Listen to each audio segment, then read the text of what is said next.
everybody, welcome. I want to address today a little bit of problem that I'm seeing in some of these fonts. Look at this font. This is a beautiful font.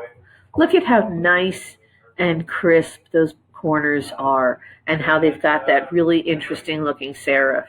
And he's got some variations. Some of them go one way, some of them go another. It gives it kind of a playful feel, and it's a beautiful looking font.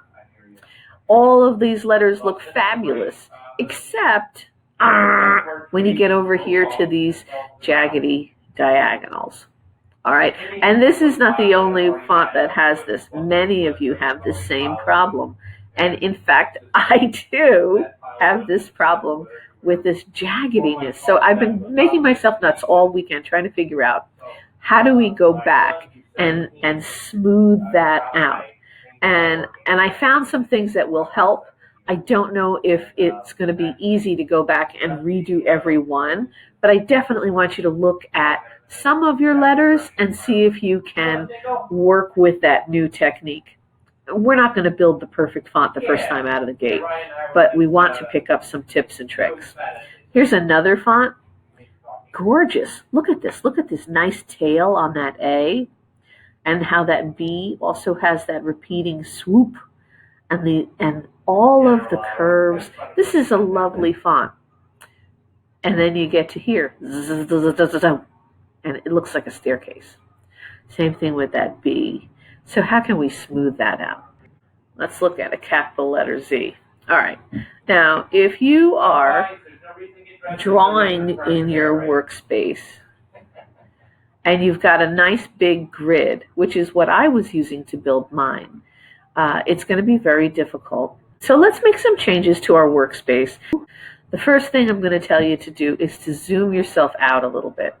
I was designing this way with my grids kind of big, but it doesn't give you enough space to go in there and add those side pieces to get curves. It starts to make the font look real chunky because you're putting too many bricks in too small a space.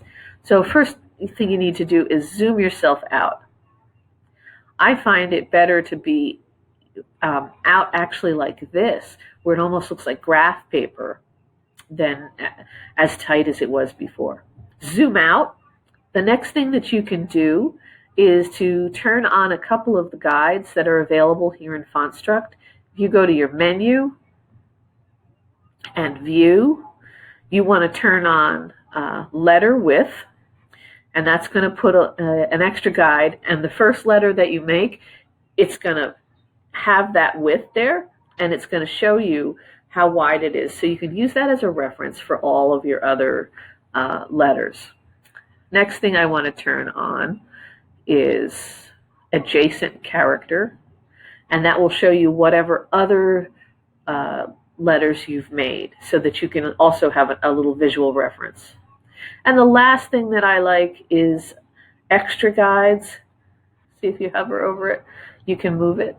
Extra guides lets you set a cap height or an X height or whatever it is you're working on so that you have, again, more references and you know what you're doing. Let's start. Make an X. There we go. And that's that jiggity jaggedy line again. But because we are zoomed out, there's plenty of room to go back in and put these other bricks in there. See that shape? That goes in between. And you can add them in. And suddenly you don't have a jig-jag line, and you can get the underside too. You notice I'm using my line tool. This can be an X. You can also select it, go up here to edit and copy, and then use this diagonal in your W's, in your R's, in any letter that might have that sort of a kick to it. All right. The other thing that I want to look at is S's and curved shapes like that.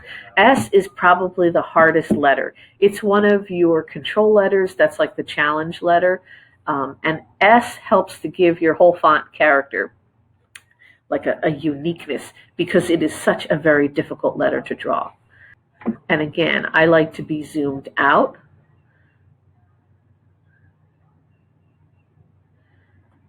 Here's my S. This is terrible. This is a terrible S. Can we fix it? Now that we've got a basic shape, I want to come in here and see if I can fix this. So now I'm going to zoom in.